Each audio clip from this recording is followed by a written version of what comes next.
ये कहानी 1972 के वक्त में जहां दो बच्चे खेल रहे हैं, तभी इनकी मार्बल बॉल इनके हाथ से गिरकर नीचे दूसरे फ्लैट में पहुंच जाती है। जब वो बच्चे फ्लैट के अंदर जाकर जैसे ही मार्बल बॉल उठाते हैं तो सफेद कपड़े पहने एक औरत चेयर से गिर जाती है। असल में वो काफी देर पहले ही मर चुकी थी।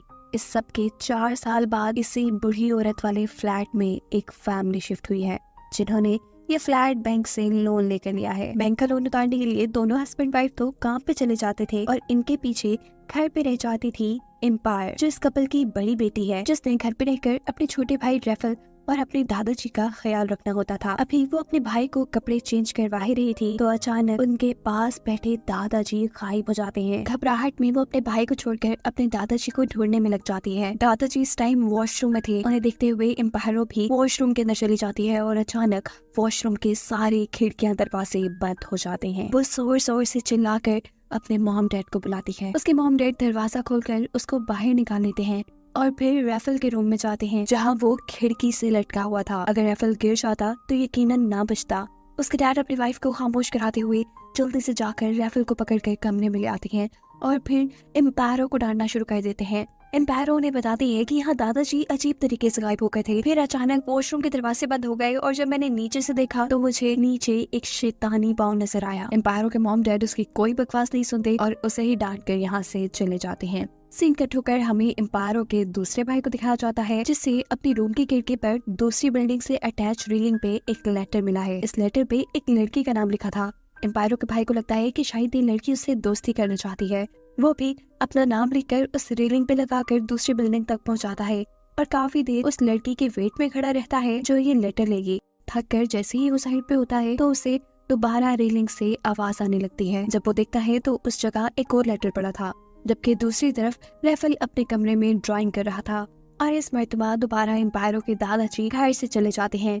अपने दादाजी को ढूंढने जाने से पहले वो रेफल को ये कह के गई थी कि यहाँ से हिलना मत, लेकिन उसके यहाँ से जाते ही रेफल को एक मार्बल बॉल की आवाज आती है जो उसके रूम के बिल्कुल करीब पड़ा था। रेफल जैसे ही इस मार्बल बॉल को उठाता है तो उसे अपने दूसरे कमरे से टीवी चलने की आवाज आती है। टीवी पे एक बूढ़ी कार्टून उसे अपने पास बुला रही थी। रेफल बेचारे को कुछ समझ नहीं आता। तो जैसे ही टीवी के करीब जाता है तो टीवी के अंदर से एक भूतिया हाथ निकलकर उसे टीवी के अंदर कर लेता है। यहाँ दिखाया जाता है कि एम्पायरों को रोड पे घूमते हुए अपने दादाजी भी मिल जाते हैं, जिन्हें वो लेकर जब घर आ रही होती है तो उसके दादाजी कहते हैं, नहीं मैं वहाँ नहीं जाऊंगा, वहाँ जो औरत है वो हम सबको मार डालेगी। एम्पायरों जबरदस्ती उन्हें लेकर घर आ जाती है, लेकिन घर आने पर उन्हें अब रेफल कहीं नहीं मिल रहा था। घबरा कर ये लोग पुलिस में भी रिपोर्ट करवा देते हैं, जिसके बाद एम्पायरों के मॉम डैड भी रेफल को ढूंढने के लिए बाहर निकल चुके थे। अब एम्पायरों ही घर पे अकेली थी और तभी उसे एक फोन की आवाज आती है। एम्पायरों जब फोन उठाती है तो फोन पे दूसरी तरफ रेफल था। वो रेफल से पूछती है तुम कहाँ हो, लेकिन खुद भी नहीं जानता था कि आखिर वो कहाँ है। फोन पे बात करते हुए ही एम्पायरों को रेफल की आवाज पास के ही एक फ्लैट से आती है। वो फोन छोड़कर जल्दी से उस फ्लैट के पास जाकर उसे जोर जोर से खड़काना शुरू कर देती है और ऊपर से इसी बिल्डिंग में रहने वाला एक दूसरा आदमी आकर एम्पायरों को बताता है कि ये फ्लैट सालों से नहीं खुला। एम्पायरों के मॉम डैड और उसका भाई भी यहाँ आ चुके थे।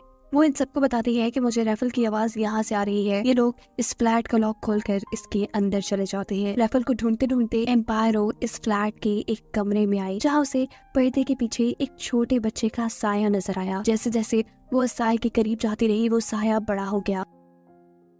एम्पायरों जैसे ही पर्दा हटाती है तो वहाँ एक चुड़ैल खड़ी थी। वो उसे देखते ही डर चुकी थी।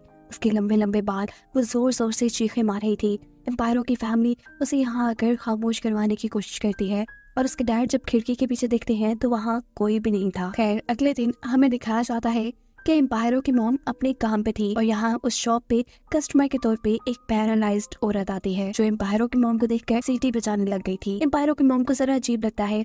वो पास जाकर उस औरत से बात करने की कोशिश करती है और तभी यहाँ उस औरत की मॉम भी आ जाती है, जो उसे बताती है कि मेरी बेटी बोल नहीं सकती। ये पैरालाइज्ड औरत अपनी मॉम को कुछ समझाती है। वो असल में एम्पायरों के घर में होने वाली सारी चीज एम्पायरों की मॉम को देखकर जान चुकी थी, इसीलिए इस पैरालाइज्ड औरत की मॉम एम्पायरों की मॉम को एक कार्ड देती है और कहती है इसे तुम हमेशा अपने पास रखना, ये तुम्हारी मदद करेगा। दूसरी तरफ घर में आज दोबारा एम्पायरों के बड़े भाई के पास दूसरी बिल्डिंग से एक लेटर आया है। वो दूसरी बिल्डिंग की खिड़की को देखता है, वहाँ तो कोई भी नहीं था। वो फैसला करता है कि वो सामने वाली बिल्डिंग में जाकर चेक करेगा कि आखिर कौन उसे ये लेटर्स लिख रहा है। ये लड़का जैसे ही दूसरी बिल्डिंग में जाता है तो कोई लड़की उसे पीछे से गले लगा लेती है। लड़की के हाथ में कैंडल थी और सामने एक शीशा लगा हुआ था। ये लड़का जब शीशे में इस लड़की को देखने की कोशिश करता है तो उसे पता चलता है कि इस लड़की के पाँव मुड़े हुए हैं। उसी वक्त पे ये चुड़ैल इस लड़के को मारने की कोशिश करती है, पर ये लड़का बड़ी ही होशियारी दिखाते हुए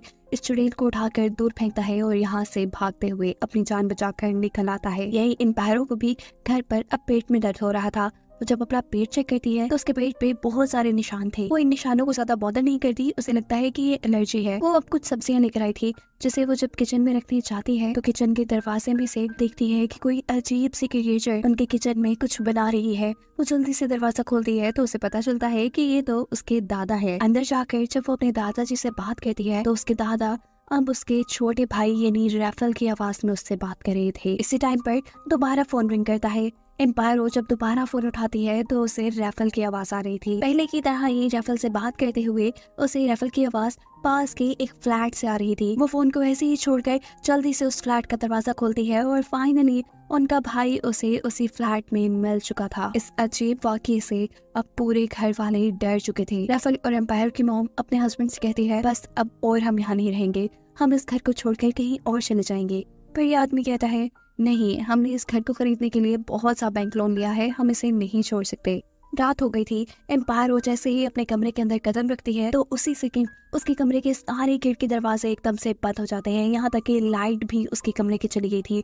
वो जोर जोर से चिल्लाती है। उसके मॉम डैड जैसे ही इस कमरे में आते हैं तो उन्हें नजर आता है एक बहुत बड़ा खौफनाक भूत या हाथ जो एम्पायरों की तरफ बढ़ा था। उसके डैड एम्पायरों को बचाकर पीछे कर लेते हैं और ये देखने के बाद इन लोगों को फाइनली यकीन आ चुका था कि उनके घर में कोई आत्मा यानी कोई भूत रहता है। अब तो ये लोग इस घर में बिल्कुल नहीं रहने वाले थे। रैफल और एम्पायरों के डैड इन सब को लेकर एक होटल में चले जाते हैं और पूरी रात ये लोग ये दुआएं करते हुए गुजार देते हैं कि वो इस आत्मा से बच जाएं जो उनके घर रह रही है।